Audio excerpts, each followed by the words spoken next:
I gotta set some traps. Yeah, some traps. That's Xbox is heavy. I'll put it up here, yeah, and it'll fall on their head. Then I'll tie this cord around the handle here, yeah. When they try to open the door, the Xbox is gonna fall on their head, and they're pretty much a goner because it's so heavy. It's like super heavy. Okay, I'll also stack up some VHS tapes here. Yeah, I'll use them like bricks. I'll throw them at the bad guys like bricks, and I'll bonk off their head. Yeah, it'll be funny. Okay, Bonesky, you stay here, okay? And if you see the bad guys, make sure you bite them. Yeah, bite them. Good boy, good boy. Yeah, now it's time for some psychological warfare. I'll put this here, right? And then I'll write a message for them, and then they're probably gonna see this, they'll read this, and they'll be so distraught, they'll lose like all their confidence, and they'll be super sad, and they'll probably just have to leave. Yeah, you suck, pal. Okay, I'll put this here, then I'll hide behind here, and I should be safe because they can't see me. They'll probably have to take a dump at one point, right? But I'll be ready for them. I'm gonna leave them a surprise, a big surprise, a huge surprise. Boom, yeah, boom. I'm ready. Merry Christmas, you filthy animals. And a Happy New Year. Hey guys, Retro here. Merry Christmas, everybody. And today I'm going to be reviewing Home Alone 2, Lost in New York. And the way I like to review movies is in comic book format. That is, I draw a true little comic, recapping the movie to help me explain it to you. And yeah, I've done this before for many other movies, but I also did the first Home Alone movie, so if you want to see that video as well, I'll try to remember to put a link in the description. But yeah, here we go.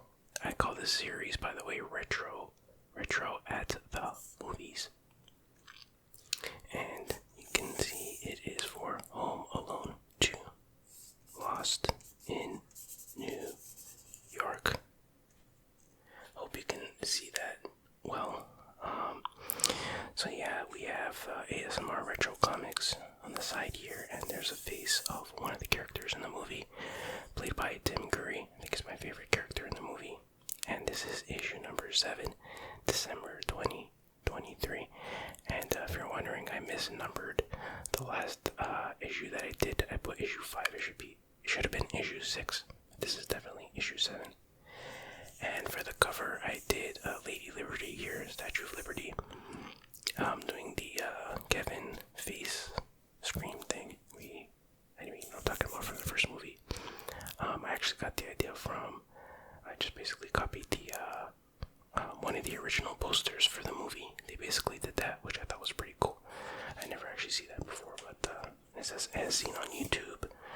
And there we go. There's the cover. Let's start this thing. Okay, page number 1.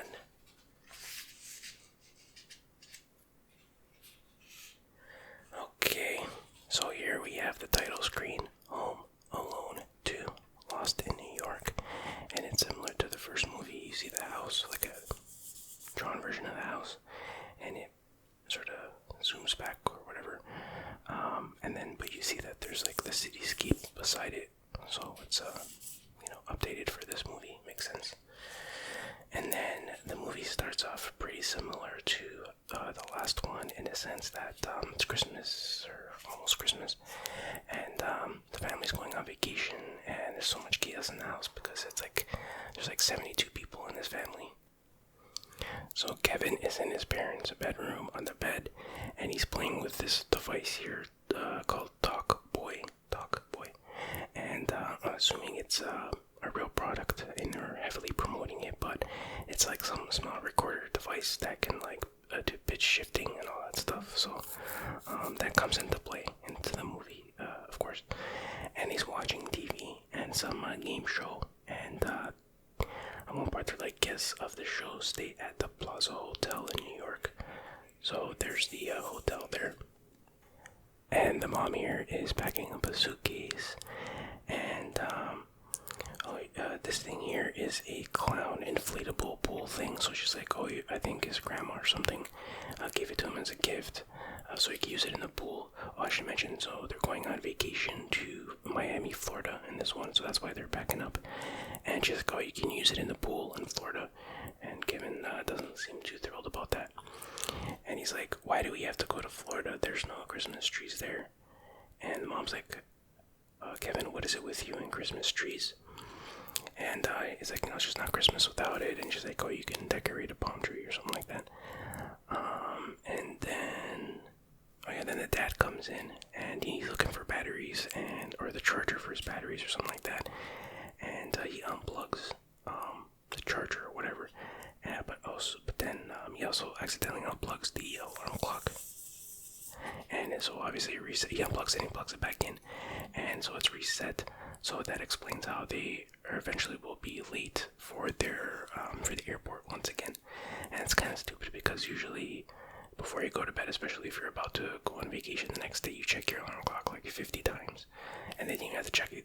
You would just notice by looking at the time that it got reset. But anyway, I guess the movie has to happen somehow. So then the dad's like, Kevin, hey Kevin, you better go put on your tie. Then Kevin's like, it's in the bathroom with Uncle Frank. So basically they're going to a, a choir thing. So that's why he has to go get dressed, put on his tie. So Kevin ventures into the bathroom and there's Uncle Frank in the shower. And first he's like singing, he doesn't realize Kevin's there. So Kevin grabs his tie off the doorknob there. And he sees Frank is singing, so he records him singing with his talk boy. And then Uncle Frank notices and he's like, get out of here, you nosy little pervert, or I'm gonna slap you silly. So Kevin takes off. So then, and of course all this comes into play later, but so now they're at the choir, and this part where Kevin has a solo, and Buzz, like a lot of his family members are in the choir. I guess it's the McCallister choir.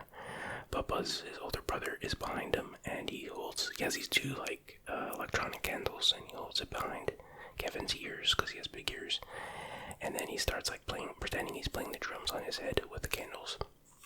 And everyone starts to laugh in the audience, and then Kevin realizes, and he turns around, and then he just does like a show where you Kevin, basically a show where you can. Punches the crap out of Buzz, and Buzz goes flying back, and it's such a powerful punch that basically everyone in the choir ends up just falling over. It's like a ripple, shockwave effect. It's a very powerful punch, and then even the lady playing the piano, she falls back, feet in the air, and everyone's laughing.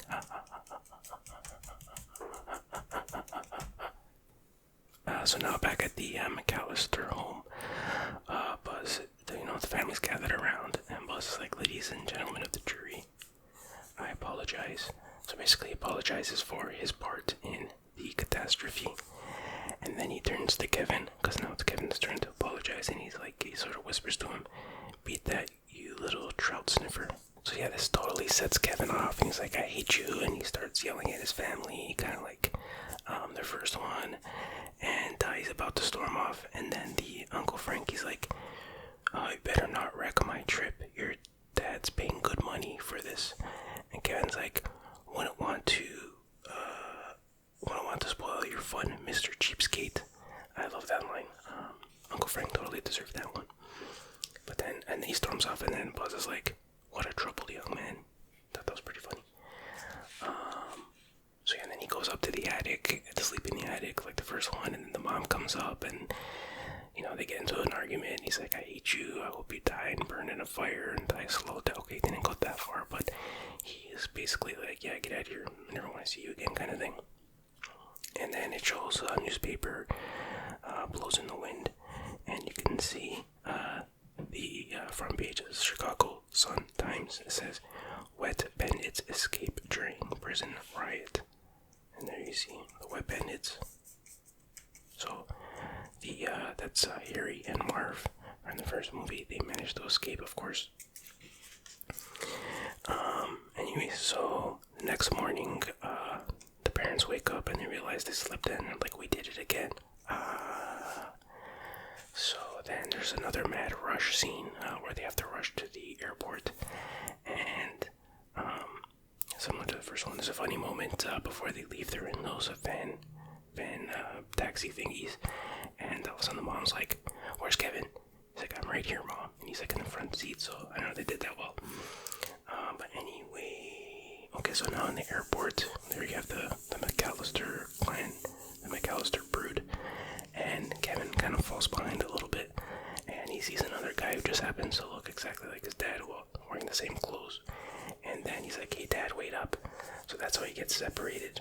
So they end up going in one plane to Miami, and Kevin goes into this guy's plane, which goes to New York.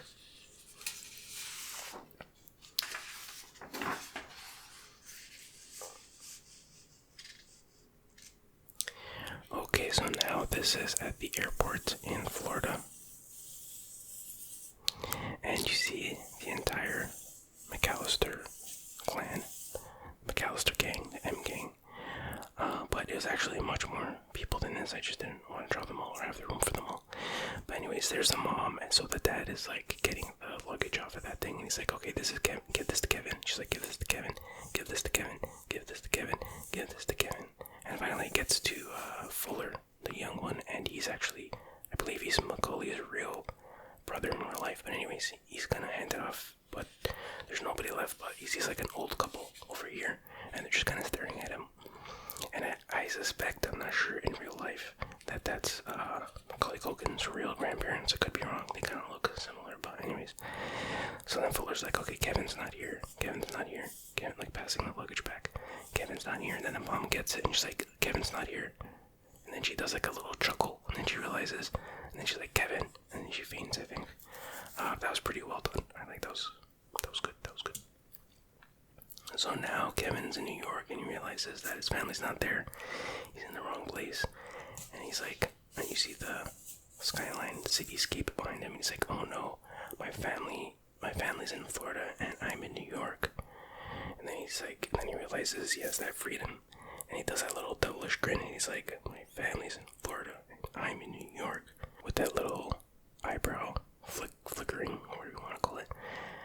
And so now there's a montage of him visiting different places in New York. So first he's in a cab, and he's crossing that bridge. What is it? The Golden Gate Bridge? No, I'm just joking. I'm guessing it's the Brooklyn Bridge. I don't know New York landmarks very well, but so you see a montage. He goes to Radio City, Empire Diner. Is that a famous place? I don't know. He goes to Chinatown, and he gets some fireworks. There's the Statue of Liberty. He's looking through one of those things where you put in 25 cents and you can watch the city for like 5 seconds. And then he goes to the World Trade Center, which is kind of creepy. Like, it's ominous the way when he first walks up to it, the angle, and then he goes to the top, and there's like a helicopter shot like pulling away. It's just something very creepy and unsettling about it. In hindsight, of course. And then another weird thing is that immediately it cuts to airport security in Miami. But so the parents, obviously they go to security, and basically the guy's like, has he been in this situation before? And they're like, wow, it's kind of becoming tradition. And they're like, well, call Chicago and see if he's home, which of course he wasn't. So yeah, then we cut to, so Kevin goes to a outdoor fish market, and he walks by, and then we see in a fish truck in the back, we see Marv and Harry emerge from the fish. So I guess they took a fish truck from Chicago to New York, and Harry's like, smell that, and Marv is like, it's fish. He's like, it's freedom. So now they're free. They didn't see Kevin, and he didn't see them yet. So that's that page.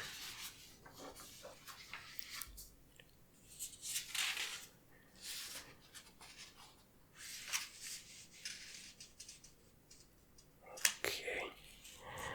So now we have a shot on the streets of Harry and Marv are walking, and Harry's like, we just need one more big score, and then we can like go to Mexico or something like that. And then Marv taped his hand, like he wraps his hand in tape, and then he sticks his hand in like one of those charity collection things as if he's like dropping change in there, but he's actually all the coins stick to his glove. So he robbed them, and he's like, that's our new name, we're the Sticky Bandits. Because in the first one he called them the Wet Bandits, because they would always flood the place that they robbed. But anyway, so now Kevin goes to a park, I guess it's Central Park. Again, I don't know, bro, I'm just guessing. And he sees the Plaza Hotel in the background, so that's his destination. It's like in Skyrim, you see like a place a million miles away, and you finally walk there. That's basically what's happening. But anyways, so he sees all these pigeons, but then he sees this lady here. I don't know if she ever says her name. She probably does, but I'll just call her the pigeon lady because I can't remember. But it's a homeless lady, and she has like all pigeons all over her. And Kevin sees her, and he's kind of disturbed by that, and he's like sick, but which is kind of rude. But he didn't say it to her face, but maybe sure, I don't know. But so now we have Harry and Marv are crossing the street, and Kevin was crossing in the opposite direction, and I think they might have bumped each other. I don't know. But so Harry looks back and says, "Thought I saw something." And then Marv walks into this lady on the other side of the street, and she turns around, and he's like, you know, in a flirty way, "Pardonnez-moi, mon chéri." So then she just smacks him, and it's like, whoa. She didn't actually say that, but so that was a nice smack. That comes into play later, just like most things. Oh, why did I do that? Okay, there we go. And then so now Kevin is in the Plaza hotel, and it was kind of random, but he sees some guy, and he's like, "Excuse me, where's the lobby?" And this guy's like, "Down the hall and to the left." I don't know, he looks kind of familiar. I don't know who he is exactly, but anyway, that was just a random scene.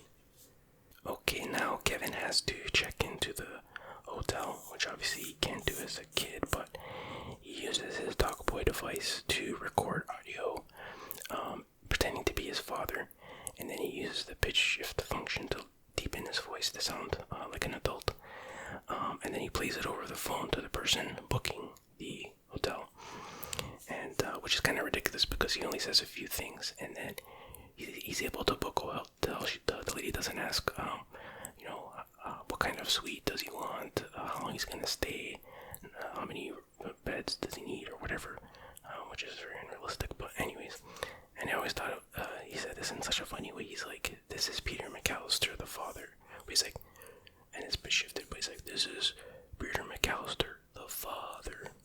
I just always thought it was weird how he said the father, but I guess to hit on the fact that he was gonna have his kid with him, but he could have just been like, "Oh, this is Peter McCallister, I'm here with my son." But anyways, so then he goes up to the one of the hotel staff named Esther, and so he checks in with her, and she's like, "Oh, where's," he's like, "Oh, my dad is at a meeting," or something like that, and because he has his dad's credit card, he uses his dad's credit card, and she's like, "You'll have to come down and sign for it," and he's like, "Okay, I'll tell him as soon as possible." So that's how he's able to get a room. But the staff is suspicious, and this guy here is Tim Curry. That's his real name, but he's played by, his name in the movie is Hector, apparently. It's not in the credits, but he has a tag on his name you can see, but I'll probably just call him Tim Curry, but he's great. He has such great facial expressions. But anyways, he's like very suspicious of Kevin. And this guy here is Cedric, played by Rob Schneider. I'll probably just call him Rob Schneider throughout the video, but he's just like one of the staff guys, and Hector's like, "Cedric, don't count your tips in public." He just said it. I don't know, just love the way he says it. I love the way he says anything. But anyway, then Rob Schneider brings Kevin's bags up to his room, and when Kevin sees the room, he's like, "Wow, this is great," which I thought was funny because it comes from a pretty wealthy family, and the hotel doesn't look that different from their house. So I don't know why he's like in total awe. It's not like some poor kid or something like that. But anyway, and then Rob Schneider is about to leave, and he signals that he's waiting for a tip. And Kevin's like, "Oh, I'm sorry." So he gives him a stick of gum, and he's like, "And there's plenty more where that came from." So Rob Schneider's like, "Oh, great, thanks." So now he's on his bed. He's ordered room service. He has ice cream, and he's rented all these movies, I guess, and he's watching Angels with Filthier Souls. So in the first one, he was watching the first movie, Angels with Filthy Souls, very similar title. But it's basically the same thing. The old guy's like, it's a fake old movie, but he's talking to some lady, and I guess his girlfriend or something like that. And then it's Christmas or whatever, and then he ends up shooting her. And he's like, "Merry Christmas, you filthy animal. Blam, blam, blam, blam, blam, blam, blam, blam, blam, blam, blam. And a Happy New Year. Blam." So, of course, that comes into play later as well. So, speaking of coming into play later, so Tim Curry's character comes to check on Kevin because he's suspicious, and he comes in, he's like, "Housekeeping," so he pretends to be a housekeeper, and And so Kevin goes into the washroom. He sets up that clown that he got as a gift, and he obviously inflates it, and he ties ropes to its arms, and it makes it look like it's dancing. And on his talk boy, he plays the audio of Uncle Frank in the shower, singing in the shower. So when Tim Curry comes into the washroom, it's the part where it's like, "Get out of here, you nosy little pervert. I'll slap you silly," or whatever he says. So Tim Curry freaks out and he takes off. So that's how that clown and the audio of his uncle comes into play. It's like a click adventure game where you have to like do things that affect the game later. But anyways, so then he's on the bed later and he's looking through he has his dad's bag, and he sees an address book, and he sees that his uncle Rob lives in New York. He's like, oh, maybe I'll drop in on him later. And then he sees a picture of his family, and he's like, "Good night, Mom." And then it fades to like his mom in Florida, and she's like, "Good night, Kevin." It's a little psychic moment there, I guess. I don't know, bro. Psychic, whatever it's called.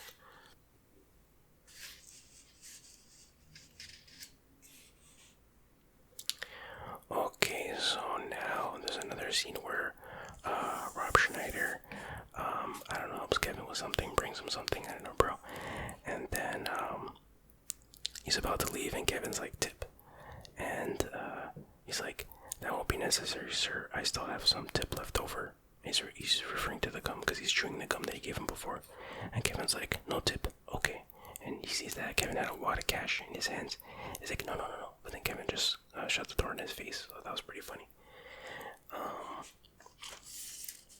Okay, so yeah, then he heads out. Kevin, he's leaving the hotel lobby, and he's confronted by Tim Curry, who's like, "Oh, I'm sorry about that I barged in on your dad the other day." Didn't say it in those words, but. And he's like, "Oh, my dad's pretty mad." And then he's like, "Will he be down soon?" And he's like, "I don't think you'll see him for the rest of the trip." And so then he goes outside, and he ordered a limo, and there's a pizza for him, compliments of the plaza. And so he goes for a limo ride, and then, this is one of my favorite parts of the movie, is where he's watching The Grinch on the TV in the limo. And there's a shot of The Grinch where he does like that evil smile, and then it fades to Tim Curry's character. Dude, you would think that they modeled The Grinch after Tim Curry's face because they look exactly the same, and the way he smiles is just perfect, just perfect. He's got a very expressive face with the lines here and the smile and everything, and his eyebrows. But anyways, he looks up information on his dad's credit card, and he sees that it's been reported stolen, and he's like, bingo. That's why he's so happy, because I guess the parents canceled the credit card or reported it stolen because I don't know, whatever. But anyway, so now we see, what is this? Okay, so Marv and Harry are talking, and Harry hatches a plan. He's like, "We need one big score," and he hatches a plan basically to rob this toy store, Duncan's toy store or something like that, because he figures it's Christmas Eve. He's gonna make a lot of money, and he's not gonna go to the bank on Christmas Eve, so there's gonna be a lot of cash in the store. So then this is pretty funny too. He's like, "There's nobody dumb enough to knock off a toy store." To knock off a toy store on Christmas Eve. And then Marv is like, "Oh yes, there is," and he points to both of them. I thought that was pretty funny. And so anyway, now they're in the toy store, and they're hiding out in these little toy houses for kids or whatever. And basically they're like, "Okay, we'll wait here until the store closes down, and then we'll rob the place." Which they don't actually do. We'll see that in a second if I remember. But so Kevin's also there. They don't see each other yet, but so he picks out this one thing in this massive toy store, and I couldn't tell what it was for the longest time, and I finally figured it out while watching this during this watch through to make this comic, but we'll get there. So he buys that object, whatever it is, and the guy at the register mentions that all the money coming in on this day will go to the children's hospital. And Kevin's like, "Oh wow, that's really nice." And he's like, "Here," and he gives him, I don't know, 20 or something. I don't know what the amount is, but he's like, "This is for charity, for the kids or whatever." And he's like, "Oh, that's really nice." And he's like, "You know what? I have a toy off of the you can have a free ornament off of this Christmas tree." And he's like, "I suggest that they're all doves." And he's like,